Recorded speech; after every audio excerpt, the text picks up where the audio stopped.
From a man the lower half of whose body has been redacted for the public's protection, this is the Daniel Natal Show.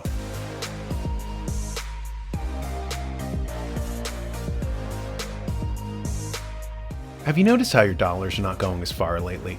It's not just gas. Everything in the supermarket is suddenly more expensive. Economists call this shrinkflation. Retailers can either charge you more for the same amount or keep the price the same and subtly give you less. I've noticed that my cereal box is skinnier. My coffee can is a few inches shorter. According to the BBC, they've discovered more than 2,500 products subject to shrinkflation. They write, as many as 2,529 products have shrunk in size over the past 5 years, but are being sold for the same price, official figures show. The Office for National Statistics, ONS, said it was not just chocolate bars that had been subject to so-called shrinkflation. It said toilet rolls, coffee, and fruit juice were also being sold in smaller packet sizes.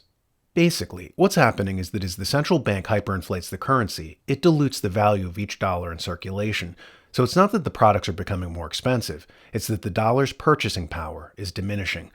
And this gets to the heart of the matter. Why is the Federal Reserve printing up historical amounts of currency? 35% of all US dollars in existence have been printed up in the last 10 months. Catherine Austin Fitts said that there's a war on between those who want to save the American nation by sacrificing the American empire and those who want to sacrifice the American empire to save the American nation. What she means by this is explained by something called Triffin's dilemma. This was a paradox noticed by Belgian economist Robert Triffin. He noticed that when an empire has the world's reserve currency, there's a curse attached to it, like the proverbial white elephant of Indian lore. Basically, it's a prestigious thing that's more trouble than it's worth. The rest of the world loves using the same currency. Why? It cuts down on friction and keeps transaction costs low. Instead of having to deal with a million different exchange rates, if they all use the US dollar, then things move faster and cheaper.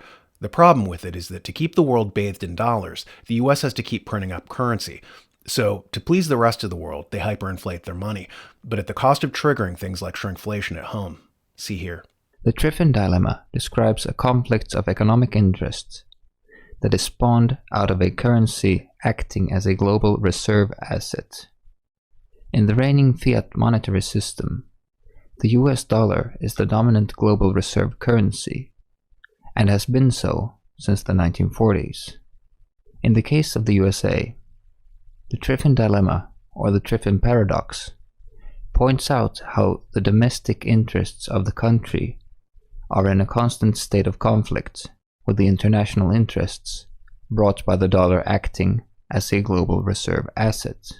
This dilemma was originally identified by Belgian-American economist Robert Triffin in the 1960s. He noted that for the dollar to remain a currency other nations wish to hold, the US must be willing to supply the world with an extra supply of its currency in order to fulfill demand for foreign currency exchange reserves abroad. This in turn inevitably leads to a trade deficit for the US. In other words, as long as the dollar serves as the de facto global reserve asset, it will always be in a state of sacrificing some domestic economic issues for global ones. So what happens is that to keep the global grid going, the empire has to keep printing money.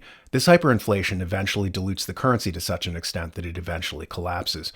Getting back to Catherine Austin Fitts' comment about those who would sacrifice the republic for the empire, one of those people is geopolitical strategist George Friedman. He very frankly says that Americans will have to come to terms with losing their republic to preserve the interests of the empire. Here he is speaking on the topic.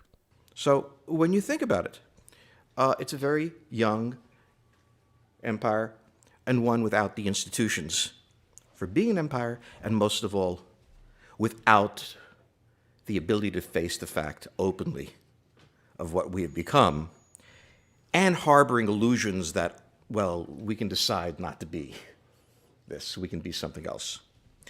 And I can't imagine anything more dangerous in the world than an empire with the power of the United States that wants to pretend that it really doesn't want the power and that it really isn't an empire.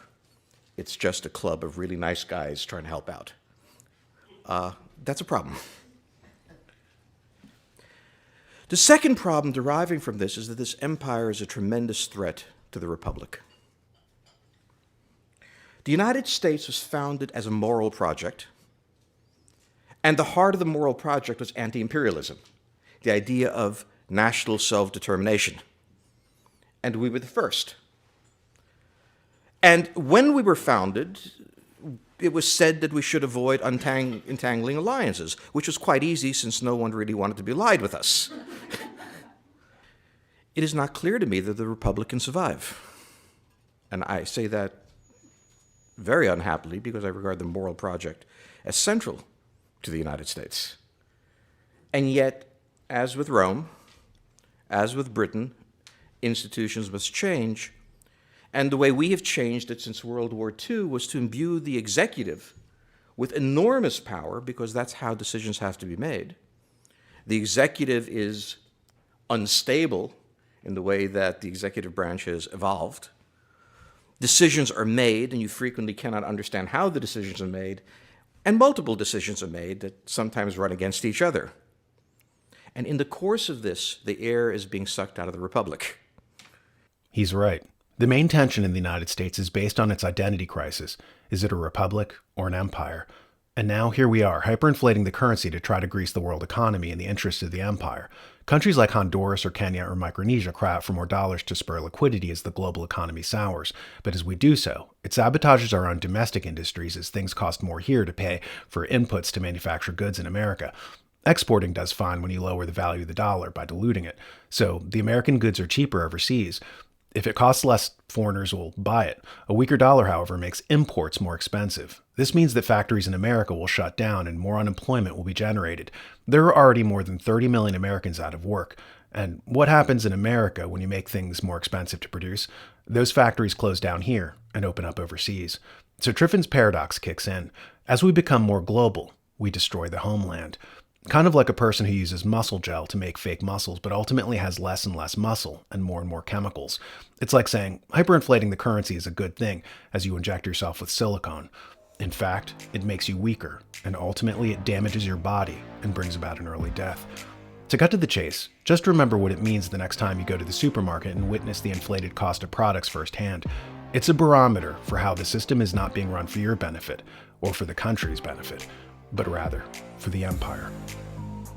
Does it ever feel like you're not getting the full story from the media? Like there are powerful and dark forces behind the scenes manipulating national and world events? You're right on both counts. To get the full story every time, check out Behind the Deep State, hosted by Alex Newman from The New American.